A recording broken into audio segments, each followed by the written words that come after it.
Good morning, नमस्कार। आप सबका बहुत बहुत स्वागत है।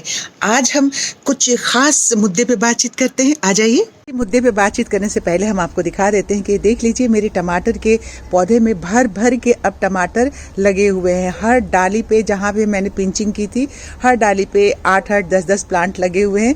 तो ये तो तय हो गया कि टमाटर इस बार भरपूर जो है हमारे गार्डन में फलने वाला है।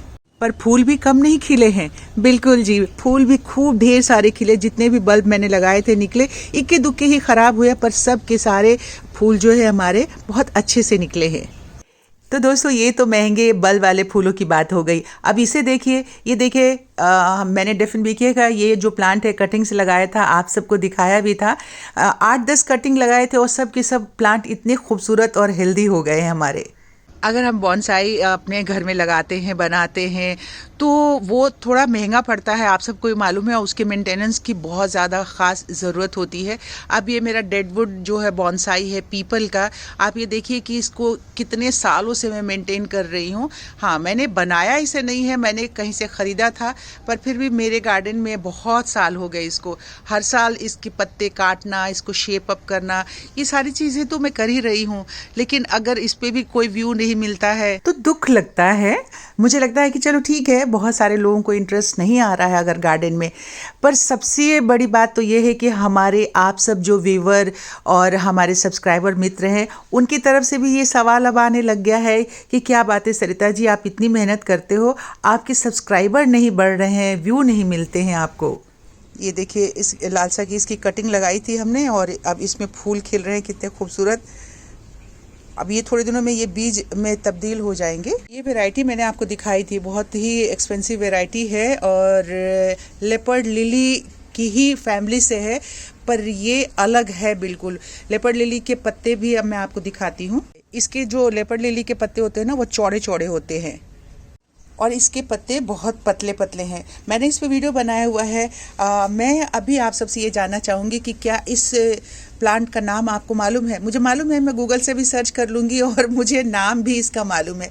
पर मैं ये एक देखना चाहती हूँ कि क्या वाकई हमारे जो व्यूवर्स हैं वो हमारे वीडियोस को देखते भी हैं और उनको सराहते हैं, अगर लाइक कर देते हैं तो उसका नाम भी जानते हैं कि नहीं।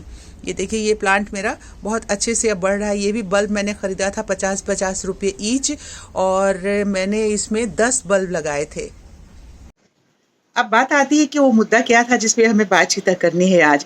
मुद्दा बस छोटी सी बात का है, वो ये है कि आप सब आजकल ना वीडियो जो है गार्डनिंग का खास करके नहीं व्यू दे रहे हैं, नहीं देखते हैं। शायद सर्दी है इसकी वजह से, या फिर जो नर्सरी वाले से जा कर के बातचीत करो तो उनका ये कहना है कि हमारी नर्सरी से फूल पौधों की जो आज से 1.5-2 साल पहले जितनी बिक्री हो रही थी, 2000 से लेकर के 2022-23 तक भी, अब इस साल जो है बहुत कम उसकी बिक्री हो गई है। यानी कि लोगों का इंटरेस्ट धीरे धीरे फिर से कम होता चला जा रहा है। हाँ, जब पोल्यूशन बढ़ता है तो लोग फिर भागते हैं कि चलो कुछ प्लांट्स लगा देते हैं, लेकिन जो प्लांट्स लगाते हैं वो एकदम नॉर्मल वाले प्लांट हैं। आप देख लीजिए कि जितने भी गार्डनर्स हैं, हम लोग जो भी दिखाते हैं उस पर व्यू आते भी है। वही चंपा है, वही नाग चंपा है, वही बोगनविलिया है, वही अडेनियम है। कुछ फ्रूट्स में खास के फ्रूट्स आ जाते हैं, जैसे कि अमरूद हो गया, लोगों ने घर में चीकू लगा लिया, अनार लगा लिया। ये बहुत कॉमन से प्लांट हैं जो हर गार्डन में आपको मिल जाएंगे। इससे अलग अगर आप कोई बहुत एक्सपेंसिव वाला प्लांट ला के लगाते हैं, कुछ बल्ब वाले प्लांट आप लगाते हैं, उसके लिए आप कम से कम 60-75 डेज, 90 डेज वेट करते हैं, उसमें फूल आते हैं। इस तरह के प्लांट्स जब हम लगाते हैं और आप सबको शो करते हैं, जैसा कि मैंने शुरू में दिखाया आप सबको कि कुछ खास अलग तरीके के प्लांट्स थे, तो उन प्लांट्स में ना हमें व्यू आता है और हम देखते हैं कि हमारे व्यूवर या जो हमारे गार्डनर्स हैं उनको इंटरेस्ट नहीं होता है। या तो प्लांट्स महंगे हैं इसकी वजह से एक परेशानी है, या फिर उनको कॉम्प्लिकेटेड लगता है कि वो इतने महंगे प्लांट हम ख़रीद के लाए भी और अगर वो ना चले तो हमारे पैसे बर्बाद हो जाएंगे। लेकिन हम अगर नई चीज़ को अपने दुनिया में लाएंगे ही नहीं, उसका स्वागत नहीं करेंगे, उसके बारे में जानने की कोशिश नहीं करेंगे, एक्सपेरिमेंट नहीं करेंगे उसके ऊपर, तो वो कैसे लोगों के जहन तक पहुँचेगा, लोगों के दिल और दिमाग तक वो चीज़ें पहुँचेंगी। इसकी वजह से मेरे पास पास बहुत सारे ऐसे रेयरेस्ट प्लांट हैं जिसके बारे में मैं दिखाती रहती हूँ। कभी-कभी ऐसा लगता है कि इतनी मेहनत, इतना पैसा भी खर्च करते हैं और फिर भी कोई किसी को इंटरेस्ट नहीं होता है। हार्डली कितने आ जाएँगे 1500, 1200 मैक्सिमम हो जाते हैं तो 700, 800 इस तरीके से व्यू आते हैं। तो मुझे ऐसा लगता है कि अब गार्डनिंग का इंटरेस्ट लोगों के दिल में ना थोड़ा कम होता चला जा रहा है। आप सब ये बताइएगा, आज इसी मुद्दे पे बातचीत करनी थी क्योंकि कुछ अगर हम नए प्लांट्स लाते हैं, फ्रूट्स के भी ये है, तो उनके ऊपर एक्सपेरिमेंट करना होता है।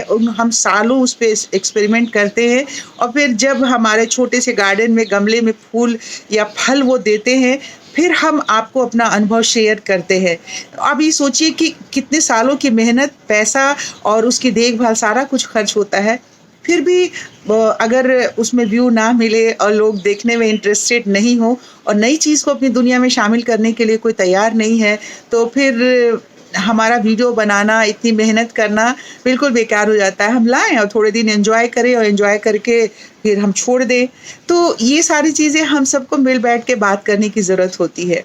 और अभी के वक़्त में सबसे ज़्यादा ख़राब अगर हालत है किसी की सोशल मीडिया पे, तो हम गार्डनर्स की है। क्योंकि उन्हें बिल्कुल ही व्यू नहीं मिल रहा है। मैंने देखा है 10-10 लाख, 12-12 लाख, पहले भी मैंने एक ये मुद्दा उठाया था। फिर से आज मैं आप सबसे रिक्वेस्ट करती हूँ कि अपने पर्यावरण, अपनी प्रकृति के प्रति अगर हम प्रेम को नहीं बढ़ाएँगे, तो हमारा पर्यावरण, हमारी प्रकृति हमें इसी तरह सताती रहेगी। तो इसके ऊपर थोड़ा विचार और करने की ज़रूरत है। वीडियो अच्छा लगा है तो इसे लाइक कर दीजिएगा और अगर चैनल सब्सक्राइब नहीं किया है तो जाके चैनल सब्सक्राइब कर लीजिए, शेयर कीजिए। फिर मिलते हैं। नमस्कार, हैप्पी गार्डनिंग।